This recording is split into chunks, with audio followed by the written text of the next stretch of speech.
السلام علیکم جی۔ جیسا کہ آپ سارے دوستوں کو پتہ ہے کہ مصروفیت ایکسٹریم پہ ہے۔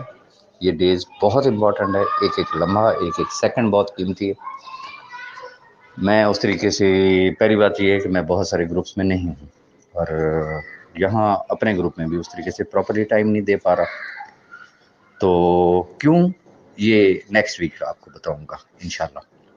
تو لیکن ڈفرینٹ گروپس میں بے شک میں نہیں ہوتا، لیکن ہمارے احباب تو ہوتے ہیں جہاں سے وہ میسیجز جو مجھے آتے ہیں کہ فلاں صاحب نے یہ گل افشانی کی ہے، فلاں نے یہ کی ہے، فلاں نے یہ کی ہے، تو میں ان کا سب کا کلیکٹیو ایک جواب یہاں پہ دینا چاہوں گا کہ مجھے پتہ ہے ہمارے 80 to 90% وہ احباب ہیں کہ میں اب ان کو کس چیز سے تشبیہ دوں۔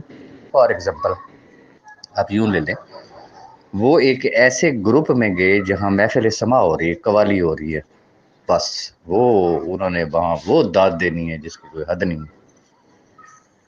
دوسرے گروپ میں گئے، وہاں پہ نعت خوانی ہو رہی ہے، وہاں انہوں نے خود بھی نعتیں پڑھنی، داد بھی دینی۔ اب تیسرے گروپ میں گئے، وہاں پہ انڈین سانگز کا مقابلہ چل رہا ہے، انہوں نے ادھر بھی بھرپور حصہ لینا ہے اس گروپ کے مزاج اور ماحول کے حساب سے۔ اگلے گروپ میں گئے، وہاں پہ پاکستانی سانگز کا چل رہا ہے، وہاں پہ بھی ان کی سیم پارٹیسپیشن ہوگی۔ اور وہی صاحب جو محفل سما سے اٹھے، محفل نعت میں گئے، اب ایک اور گروپ میں چلے گئے، تو وہاں پہ قرآن خوانی ہو رہی تھی، ماشاءاللہ انہوں نے قرات بھی کی، انہوں نے تلاوت بھی کی، انہوں نے دعائیں بھی کروائی، انہوں نے سارا کچھ کیا۔ وہاں سے اٹھے ایک ایسا گروپ ہے کہ جس میں مجرا چل رہا ہے، اب وہاں پہ بھی انہوں نے جا کے بھرپور نہ صرف پرفارمنس دینی ہے اپنی، اور بلکہ داد بھی انہوں نے اسی طریقے سے دینی ہے۔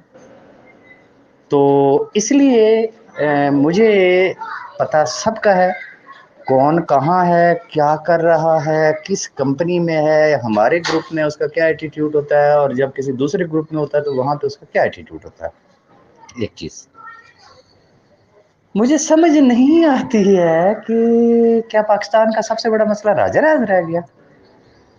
آج ایک صاحب ایسے ہیں کہ جنہوں نے یہ بھی فرمایا ہے گروپوں میں کہ جی جہاں اتنا پیسہ خرچ، راجہ راز کے خلاف بھی ایک FIR کرواتے ہیں کہ اس کے پاس اتنا پیسہ کہاں سے آیا، وہ بغیر تو میں بھی پرچہ کروا دوں کہ ذرا ان کی بھی انویسٹیگیشن کریں، ان کا باپ نے کیا کیا تھا، کیوں ان کو کنگلا چھوڑ گیا۔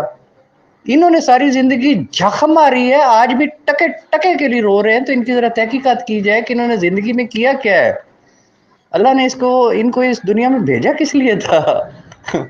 تو گزارش یہ ہے، جب کچھ نہیں رہے گا، کسی کے پاس کوئی دلیل جب باقی نہیں رہتی، لاجک باقی نہیں رہے گی، تو پھر یہی کچھ ہی ہوتا ہے گروپوں میں۔